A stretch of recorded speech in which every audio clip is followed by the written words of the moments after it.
What if your reverse mortgage could pay your property taxes and your homeowner's insurance for the rest of your life, no matter how long you live? If you're interested in that, now you're probably a little surprised that I told you that, because if you watch the commercials or you see any literature about reverse mortgages, they always say you must continue to pay your property taxes and homeowner's insurance. But there is this little known part or program within the reverse mortgage world where we can actually use the reverse. In some cases, I'll demonstrate an example that's behind me, but in some cases we can use a reverse to actually get rid of your property, or pay your property taxes and homeowner's insurance for the rest of your life. And then maybe if there's some extra cash left over, you get that too.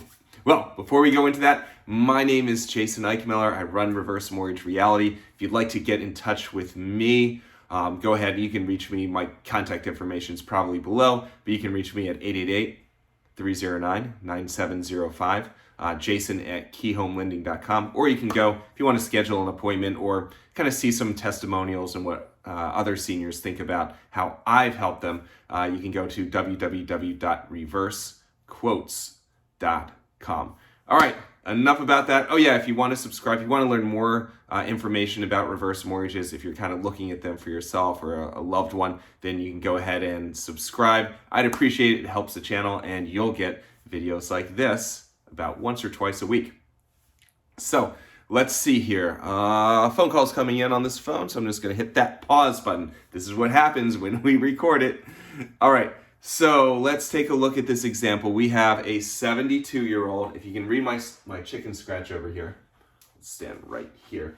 We have a 72-year-old with a home that's valued at $800,000.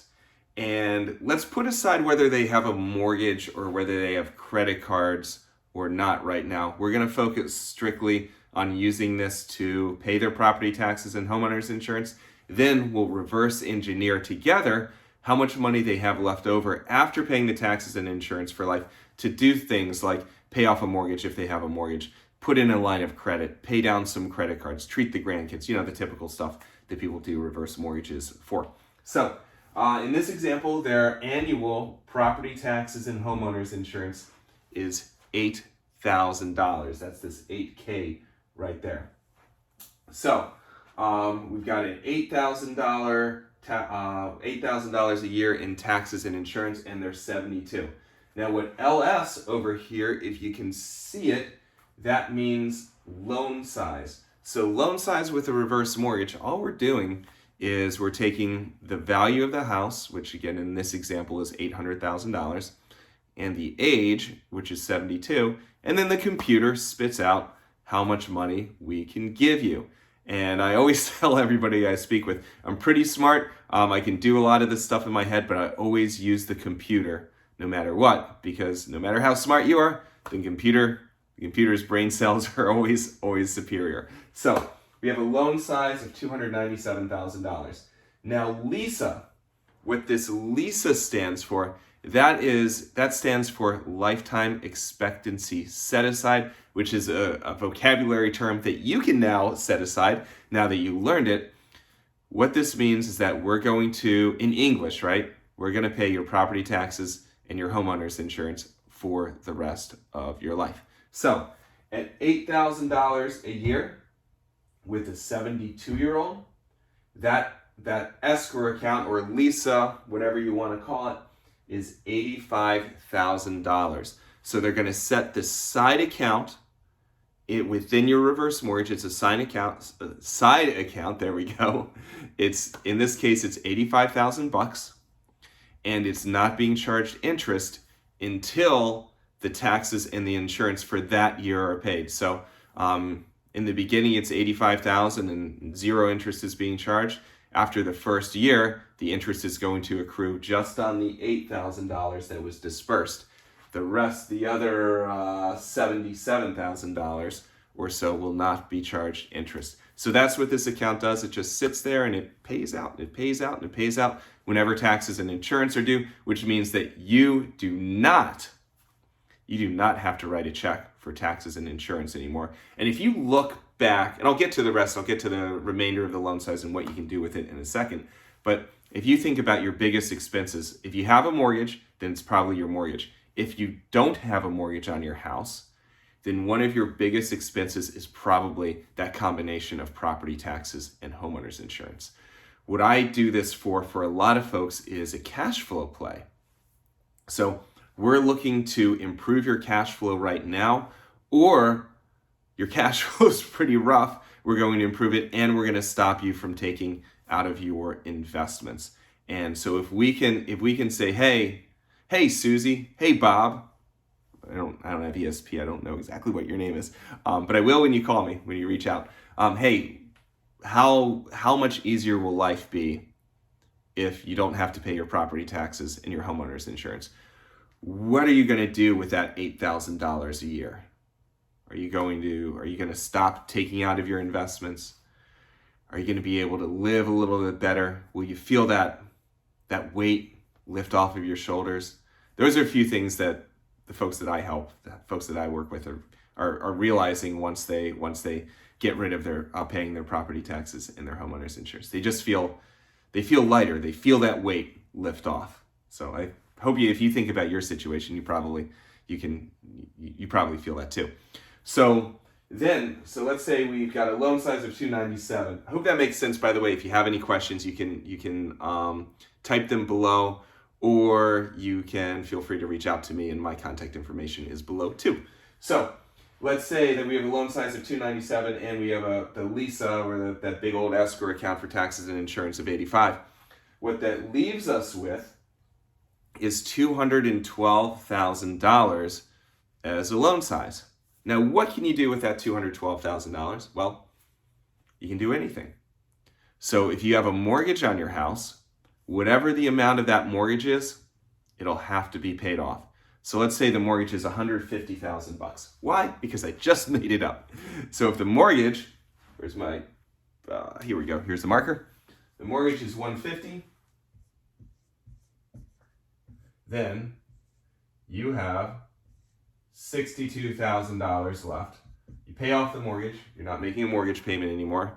That helps with your cash flow, helps keep your money in your piggy bank. You're not paying your property taxes and homeowners insurance ever again. That helps with your cash flow. That keeps money in your piggy bank. Oh, and by the way, you have $62,000 left over to either take if you need it. Maybe you've got some credit cards. Maybe you need some spare cash. Or you can leave it in the line of credit. Now, what does the line of credit do? Let's do this. Let's say that they use $112,000 to pay off stuff. Okay? Could be mortgage, could be credit cards, could be anything. So we pay off $112,000, and now we have $100,000 left over after you've paid off what you need to pay off. So this $100,000 goes into a line of credit and automatically goes into this line of credit. So the line of credit sits there very similar to this escrow account for your property taxes and your homeowners insurance. And by the way, I've got lots of videos up about the line of credit. So if you'd like, you can, I'll link one below, but if you don't see it, then just comment below and I'll shoot it. I'll put the link to it right there. So this line of credit right now in today's world, and this is early February 2023. So if you're watching in March, April, June, July, whenever, interest rates could be higher, interest rates could be lower. I don't have a crystal ball. I have my thoughts, but that's for a different video. So the lines of credit are growing at about 7.7% per year right this very instant. But let's say they're just growing at 7% per year. So we have this line of credit that's getting bigger at 7% per year. So that means at the end of the first year, I hope you can see this, by the way. I'm going to move myself into the corner right here. First year, your line of credit is 107. Then it's about 115 because it's compounded growth. Then 122 or 123 at the end of third. And now my handwriting is getting really bad. So 1 year, 2 years, 3 years. So this line of credit just keeps growing and growing and growing, and it's tax-free. And people always ask me, well, how can it be, this is growing, how can it be tax-free? It's tax-free because you're borrowing the money. It gets paid back when you pass away, but it doesn't have to be paid back until you pass away or you sell your home. So look at what we just did here. We have a 72-year-old. And by the way, if you're not, I'm just pulled 72 out there because it was a nice round number. If you're in your 60s, if you're in your 80s, and if you want me, 70s, 90s, if you want me to illustrate this for you, just give me a ring and I'm glad to help. But 72-year-old, $800,000 house, $8,000 in property taxes and homeowners insurance. That's a lot when you're on fixed income. What do? We set up this side account, pays off your property taxes and homeowners insurance for life.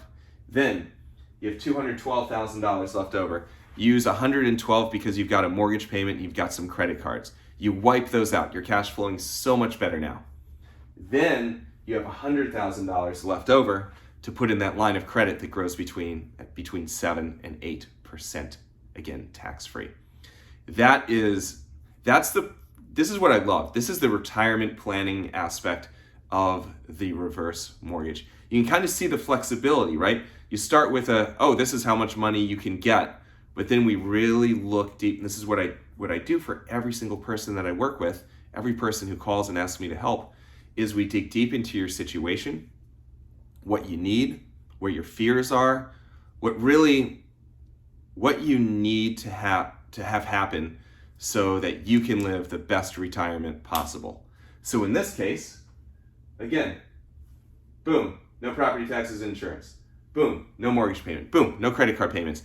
And you have this line of credit that's growing. So you besides all that stuff that you've done, you've also built yourself a retirement safety net.